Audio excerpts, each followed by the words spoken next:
Halo guys, apa kabar kalian semua? Gue harapannya baik-baik aja pastinya, dan pada kesempatan kali ini guys, ini kayaknya baru kepikiran juga, ini baru pernah juga kayaknya gue ngomongin satu klub secara spesifik, karena klub ini unbeatable, untouchable, invincible pak. FC Hollywood di Rotten Bayern Munich. Pelatih mereka Vincent Kompany yang beberapa musim lalu degradasi bareng Burnley. Kok bisa sekarang jadi tim yang gak kesentuh? Mari kita bahas di Punggawa. Oke, jadi kalau misalnya kalian lihat sekarang ya guys, di kompetisi manapun, ya kalian harusnya sependapat lah sama gue kali ini ya. Paling untouchable dan paling berprospek besar buat dapetin treble, Bayern Munchen. Menurut gue ini tim sedang gila banget, sedang luar biasa sekali, formnya amat sangat gila. Dan bagaimana caranya taktik seorang Vincent Kompany yang kita anggap mediocre beberapa tahun lalu saat dia ngelatih Burnley, kok bisa di Bayern semua pemainnya overperform, melewati batas mereka semua. Harry Kane ngebuat Bundesliga bener-bener jadi playground dia pak. Harry Kane ngebuat Bundesliga kayak dia guru penjas yang ngajarin anak TK olahraga, bener-bener luar biasa banget. Dan semua pemain Bayern lagi overperform. Michael Olise bagus banget, Luis Diaz lagi bagus banget, Kimmich nggak kesentuh di tengah, dan back yang kita anggap beberapa musim lalu mediocre kayak Upamecano perform sebaik ini sekarang. Bahkan pemain-pemain setengah mediocre-nya Bayern pun seperti Josip Stanisic dan Konrad Laimer gila sekali musim ini. Apa kira-kira penyebab Bayern bisa sekuat ini? Jadi, mungkin di sini kita bakal ketemu taktik board lagi, guys. Gue bakal ngebedah beberapa taktik Vincent Kompany yang harus ternotis nih sama tim-tim di luar sana. Dan ya, kalian dapat duluan di sini. Tapi sekali lagi, gue selalu bilang gue bukan paling ahli, gue bukan pengamat sepak bola ahli, gue bukan pundit asli. Gue cuma penikmat sepak bola layar kaca yang nge-share thoughts gue, nge-share point of view gue, oke? Jadi mari kita bahas langsung aja. Oke, di sini gue punya taktik board. Jadi di sini gue bakal ngebahas Bayern saat mereka lagi ngelawan klub lain, saat lagi mereka sedang bermain lawan klub lain. Nah, umumnya guys, gue harus ngeliat laptop dulu guys, izin karena gue butuh data juga. Umumnya sekarang Bayern itu mereka itu lagi sering banget mainin formasi 4-2-3-1 ya kawan-kawan. 4-2-3-1 ini menurut gue amat sangat gila. Bayern benar-benar gak kesentuh di sini.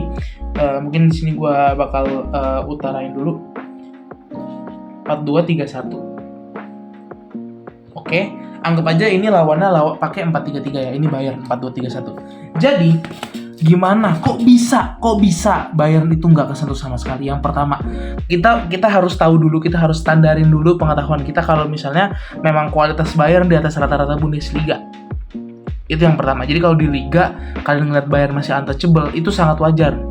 Sangat-sangat ya oke lah. Karena kenapa? Bundesliga saingan Bayern ya mainly sekarang cuma Borussia Dortmund, dan itu pun Dortmund nggak pernah berubah, angin-anginan terus gitu. Jadi menurut gua ya Bayern nggak ada kompetisi sama sekali musim ini. Dortmund nggak kayak beberapa musim lalu yang mereka sampai masuk final UCL. Mereka masuk final UCL pun sebenarnya masih angin-anginan gitu loh. Tapi musim ini menurut gue Bayern emang nggak ada yang bisa nyentuh menurut gue. Even tim sebagus apapun menurut gue masih kalah bagus sama Bayern sih musim ini. Bayern paling dominan. Kalian lihat aja di table Champions League, Bayern bukan satu-satunya deh, masih ada beberapa, cuma Bayern salah satunya yang belum kesentuh sama sekali. Kemarin lawan PSG, mereka main pakai 10 pemain. I know Hakimi cedera karena Luis Diaz and all, tapi gue nggak mau bahas hot takes di sana. Kita fokus aja, Bayern tuh main pakai 10 pemain dan mereka bisa menang lawan PSG. Walaupun PSG-nya sedikit pincang ya, mereka nggak ada beberapa pemain. Ya mereka kayak cadangin Joao Neves dan sisanya sebenarnya full tim sih. PSG. Cuma PSG menurut gue kelemahannya kan ditinggal Donnarumma, salah satu kelemahannya. Tapi still, ini Bayern main pakai 10 pemain, Luis Diaz-nya out, masih menang 2-1 di Parc des Princes di kandangnya PSG. Jadi Kenapa Bayern itu bisa gila banget? Kalau misalnya kalian sering nonton atau sering ngamatin Bundesliga ya teman-teman, itu kalian pasti sadar Bayern itu selalu di menit-menit awal Neuer itu bukan di gawang, Pak. Neuer tuh di sini. Apalagi kalau mereka dapat kick off pertama. Jadi ini benar-benar maju. Ini kayak main futsal. Bayern kayak main futsal literally, di mana kipernya ada di sini, ada di ujung luar kotak penalti supaya bisa ngedistribusin bola ke depan. Kayak gini kawan-kawan. Contoh ya, Bayern dapat kick off pertama. Neuer pasti semua balik ke Neuer.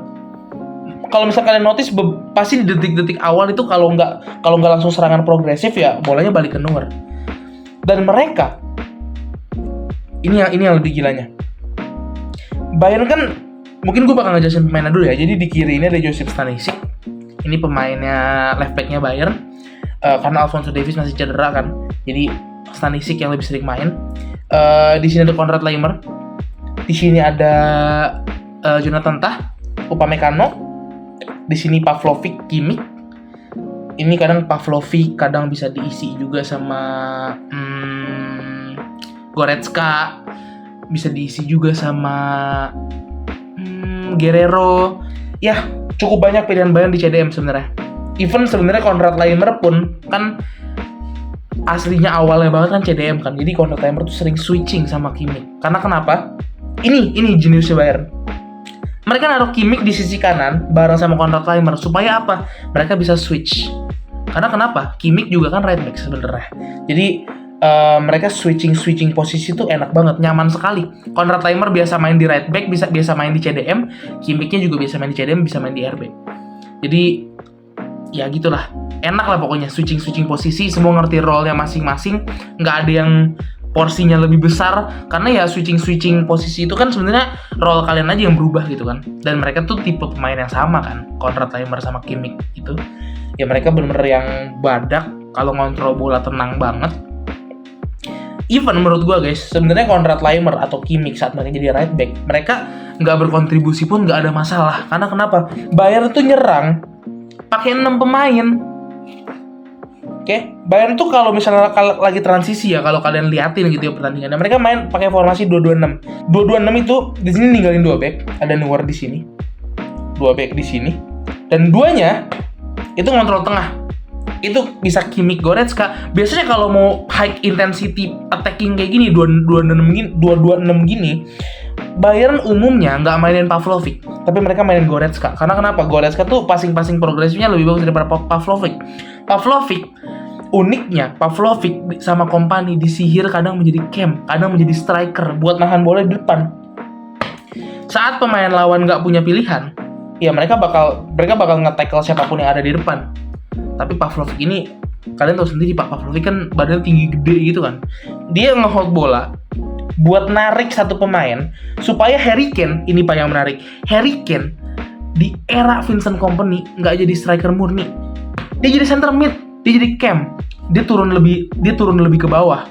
Karena kenapa? Kane ini kan intensitasnya sudah nggak seprima dulu. Harry Kane udah umur 30-an, udah 31, 32 kalau nggak salah. Lari nggak sekencang dulu. Ya, kalau lari mah Bayern nggak usah ada masalah gitu loh. Karena ada Michael Olise, kirinya Luis Diaz. Michael Olise dan Luis Diaz ini tugasnya buat nyisir pertahanan musuh doang. Nyisir pertahanan musuh supaya mereka sampai ujung sini. Kalau misalnya kalian notice juga, Harry Kane tuh selalu ketinggalan lari. Harry Kane tuh pasti di belakang. Saat Pavlovic ataupun Goretzka ataupun Kimmich ada di sini, nahan bola supaya timnya ketarik, Harry Kane dapat ruang. Sehingga Pavlovic, Goretzka atau siapapun itu bisa ngasih bolanya ini door ke Harry Kane. Saat Harry Kane punya ruang segini, kalian tahu Harry Kane striker sebagus apa? Dia bisa masukin langsung. Ya ini playgroundnya dia udah Bundesliga Pak. Defender Bundesliga kan juga ya I know nggak sekokoh yang lain kayak gini. Walaupun ditutup, Olise bisa drop back. Luis Diaz pun ada di sini. Oke? Jadi gini guys, saat Luis Diaz ada di sini, back lawan kan juga pasti ngikutin. Ini ngebuat Luis Diaz-nya kadang suka lolos dari jebakan offside. Saat Kane udah ketutup, dia punya Michael Olise yang bisa backup masuk ruang ke sini. Michael Olise kan aslinya di sini nih. Olise bisa nyari ruang ke sini. Even Diaz bisa nyari ruang ke sini, atau bahkan kayak golnya kemarin Luis Diaz yang terakhir.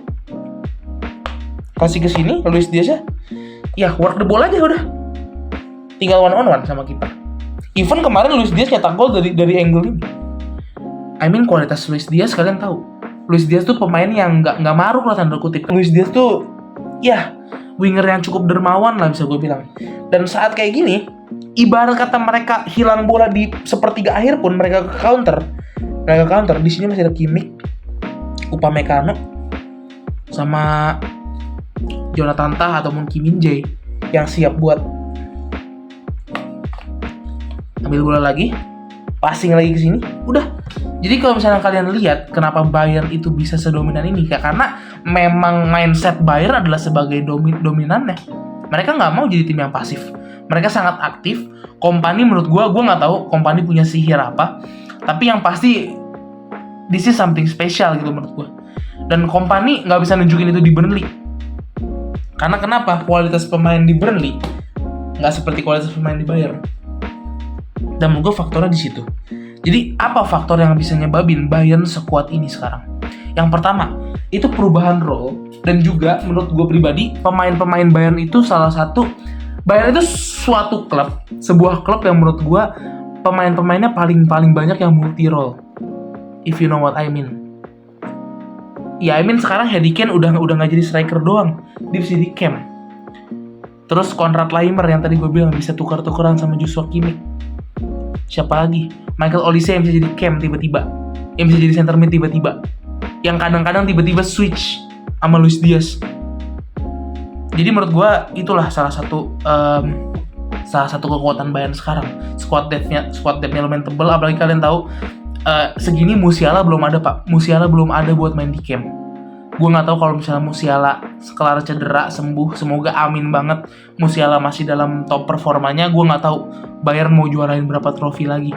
Karena menurut gue ini sangat-sangat dominan. Ini sebuah klub yang I don't know, gue ngerasain Barca vibes 2010-an di Bayern sekarang. Gak kesentuh sama sekali pak.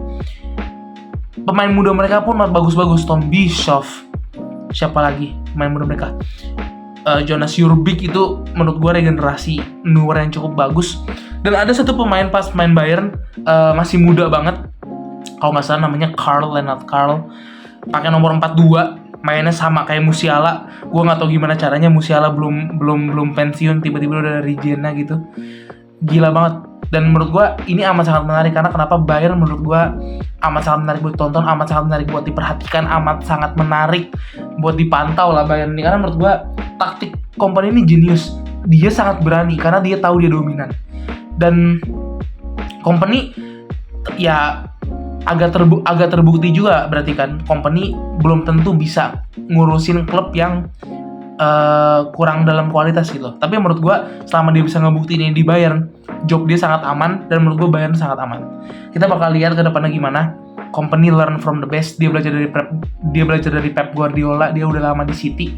Kalau misalnya kalian notice juga, semua pelatih yang pernah di-mentorin sama Pep, gue nggak tahu kenapa caranya bisa, gue nggak tahu gimana juga caranya bisa jadi pelatih yang sangat-sangat hebat juga. Terbukti ya Pep juga pelatih yang, ingat, bukan berhasil atau nggak berhasil ya, Pep adalah pelatih yang hebat, sangat visioner.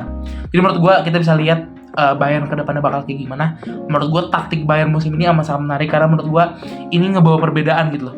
Ini ngebawa perbedaan di sepak bola Eropa, terutama yang dimana sekarang, di zaman sekarang sepak bola Eropa itu udah dalam tanda kutip nggak terlalu berani nyerang.